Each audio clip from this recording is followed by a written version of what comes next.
Hi friends, this is దాగా welcome back to our channel. ఈ రోజు మన వీడియోలో కొండా సురేఖ గారు చేసిన వ్యాఖ్యలకి అండ్ నాకనే నా ఫ్యామిలీ గారు చేస్తున్న పోరాటానికి అసలు ఏంటి సంబంధం ఏముంది, అసలు ఎలా ఉండబోతుంది, డిప్యూటీ సీఎం పవన్ కళ్యాణ్ గారు ఈ సమస్య మీద ఎందుకు నోరెప్పలేదు అనే విషయం గురించి కూడా ఈ వీడియో డిస్కస్ చేసుకుందాం.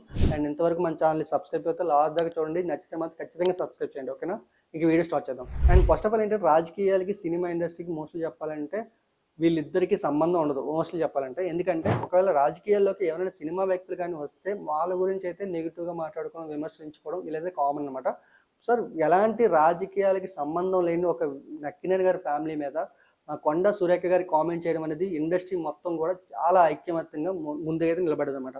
అండ్ ఇంకా కొండా సురేఖ గారు ఏమన్నారు అనే విషయం మాట్లాడుకుంటే మాత్రం, నాగ చైతన్య డైవర్స్ 100% కేటీఆర్ చేయబట్టే అయింది. ఎందుకంటే కన్వెన్షన్ హాల్ని కూడగొట్టద్దు అని అంటే సమంతను నా దగ్గరికి పంపాలి అని చెప్పి ఆయన డిమాండ్ చేశాడు.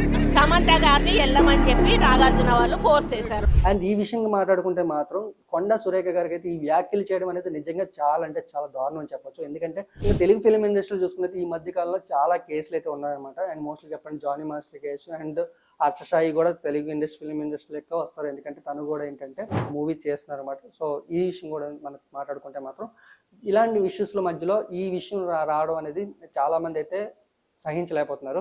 సో ఈ విషయానికి ప్రకాష్ రాజ్ గారికి స్పందించారన్నమాట. అండ్ మోస్ట్లీ చెప్పాలి రాజకీయాలకి సినిమా వాళ్ళకి సంబంధం లేదు, మీరు దాంట్లో లాగొద్దని చెప్పారు. అండ్ నాగ చైతన్య గారు కూడా దీని మీద రెస్పాండ్ అయ్యారు. అండ్ సమంత గారు కూడా దీని మీద రెస్పాండ్ అయ్యారు. అండ్ మోస్ట్లీ చెప్పాలి సినిమా ఇండస్ట్రీలో అందరూ కూడా చాలా మంది రెస్పాండ్ అయ్యారు. And excepted power star Pawan Kalyan గారు రెస్పాండ్ అవ్వలేదు. ఎందుకు రెస్పాండ్ అవ్వలేదు అనే విషయం తర్వాత మాట్లాడదాం. అండ్ ఇప్పుడైతే మాత్రం చూసుకున్నైతే ఇంకా నాగార్జున గారు ఈ విషయంలో మాత్రం చాలా సీరియస్గా ఉన్నారని అర్థమవుతుంది. దానికి రీజన్ ఏంటంటే ఈ మధ్య కాలంలో ఏంటంటే ఆయన ప్రాపర్టీని ఏదైతే హైడ్రా వచ్చి కూల్చేయడం వల్ల అట్ ది సేమ్ టైం చూసుకున్నట్టు చాలా గట్టిగా ఉన్నారన్నమాట ఈ విషయంలో మాత్రం. అండ్ ఎప్పుడైతే ఈ మాటలు అయితే ఎప్పుడైతే తీసుకున్నారో కూడా ఇది కూడా చాలా ఎక్కువగా తీసుకున్నారు. సో అక్కినేని నాగార్జున గారి ఫ్యామిలీ అయితే ఈ విషయం మీద చాలా సీరియస్గా ఉన్నారు. అందుకోసం ఇష్యూని ఒక లీగల్ గా వెళ్దాం అని అనుకుంటున్నారు అనమాట. అండ్ మోస్ట్లీ చెప్పాలంటే మాత్రం ఆవిడ మీద పరువు నష్ట దావా వేయాలి అని అనుకుంటున్నారు.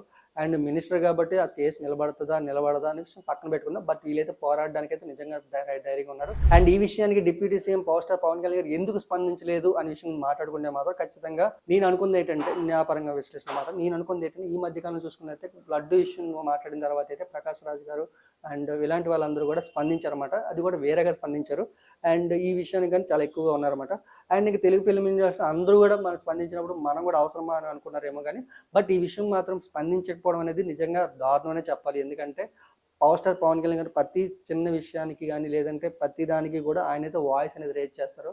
సో అలాంటిది ఆ రాష్ట్ర సమస్యలు నేనెందుకు దూరాలి అనుకున్నారో లేదంటే మరి తను కూడా ఫిలిం ఇండస్ట్రీ కాబట్టి ఆయన కూడా స్పందిస్తే చాలా బాగుంటుంది అయితే అనిపించింది అనమాట చాలా మందికి. ఇంకా మీరేమనుకున్నారు కొండా సురేఖ గారు చేసిన వ్యాఖ్యలపైన నాగార్జున గారు ఎలా స్ట్రాంగ్ యాక్షన్ తీసుకోవాలా లేదంటే దీన్ని ఎక్కడితో వదిలేయాలా అనే విషయం మీరేమనుకుంటున్నారు కింద కామెంట్లో చెప్పండి. ఓకేనా? ఆయన ఇంతవరకు వీడియో చూసారంటే ఖచ్చితంగా వీడియో నచ్చే ఉంటుంది. సో ఖచ్చితంగా లైక్ చేయండి, షేర్ చేయండి, సబ్స్క్రైబ్ చేయండి. I thank you so much for your watching.